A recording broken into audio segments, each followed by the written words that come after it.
faisant en sorte que la mobilisation africaine conduise à des opérations de maintien de la paix plus performantes et conduise à un dynamisme plus fort et des résultats meilleurs. Il y a une opportunité, une espèce de laboratoire, une espèce d'opération pilote qui est disponible, qui concerne la force conjointe du G5 Sahel.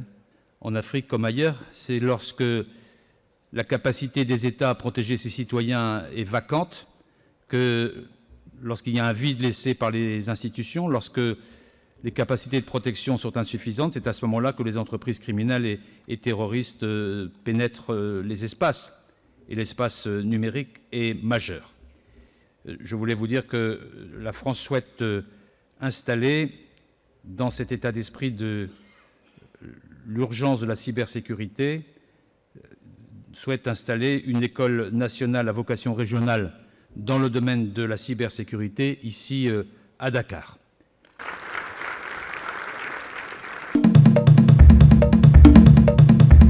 Sur la question de l'érosion, une étude a été engagée par la Banque mondiale à la demande des autorités sénégalaises. J'espère que les conclusions de cette étude seront rapides parce qu'il faudra envisager les moyens d'action. C'est spectaculaire et ça peut devenir grave. Donc il faut essayer d'agir dans cette direction. Il y a deux outils. Il y a d'abord le plan de développement touristique. Ce n'est pas lié au sujet de l'érosion, mais c'est un sujet important qui a été signé en 2011, qui prévoit des financements à un niveau significatif, puisque c'est 24 millions, et qui ne s'active pas. Donc mon sentiment là, après cette visite rapide, c'est qu'il faut faire en sorte que, dans le cadre de la visite du président Macron, on puisse aboutir à la définition très concrète d'un agenda. We have become so complacent in the world of HIV and AIDS. Nous nous sommes habitués au VIH et au sida. Dans le monde occidental, nous n'en entendons presque jamais parler et c'est très dangereux car la complaisance nous conduira à un retour en arrière bien plus grave que la situation l'était il y a 30 ans. Way more dangerous than where we were 30 years ago. Quand vous voulez comprendre pourquoi le sida est toujours aussi présent dans le pays, vous devez chercher ce qui l'entretient. Vous ne pouvez pas juste vous préoccuper de la maladie. Vous devez trouver pourquoi ces gens sont malades. Et je crois de tout mon cœur que le sexisme et le racisme sont deux importants facteurs qui augmentent les risques de devenir séropositifs. Nous devons être capables de dire ça suffit. Il y en a assez. Il faut mettre fin à ça. Nous avons juste besoin de ressources. Les gouvernements et le reste du monde doivent prendre conscience que nous avons juste besoin d'un peu d'aide pour stopper ce virus une bonne fois pour toutes. Stop this once and for all. Richard a troqué les armes pour les outils agricoles.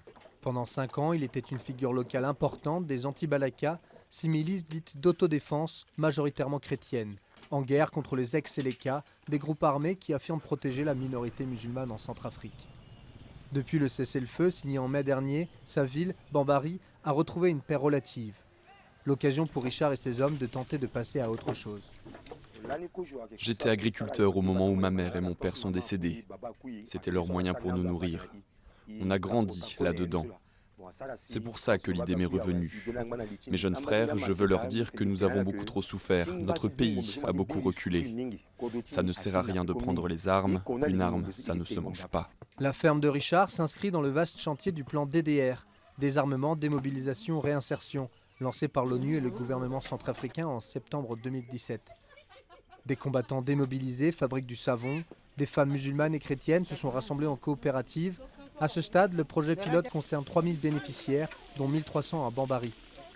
On va donner à ces jeunes des kits d'installation, des kits agricoles, j'entends par là, pour pouvoir permettre la mise en pratique des connaissances théoriques qu'ils auront apprises lors des séances de formation.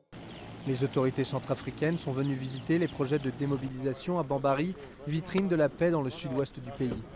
Mais dans les régions avoisinantes, la situation reste très tendue.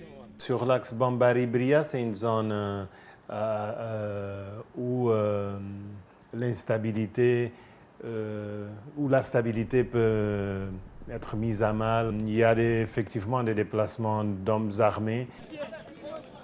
Depuis 2004, les guerres civiles en Centrafrique ont fait plusieurs milliers de victimes et dans une ville qui se relève difficilement de 5 ans de conflit, le succès de ce programme va dépendre du maintien de la paix, déjà menacé par les tensions entre groupes armés.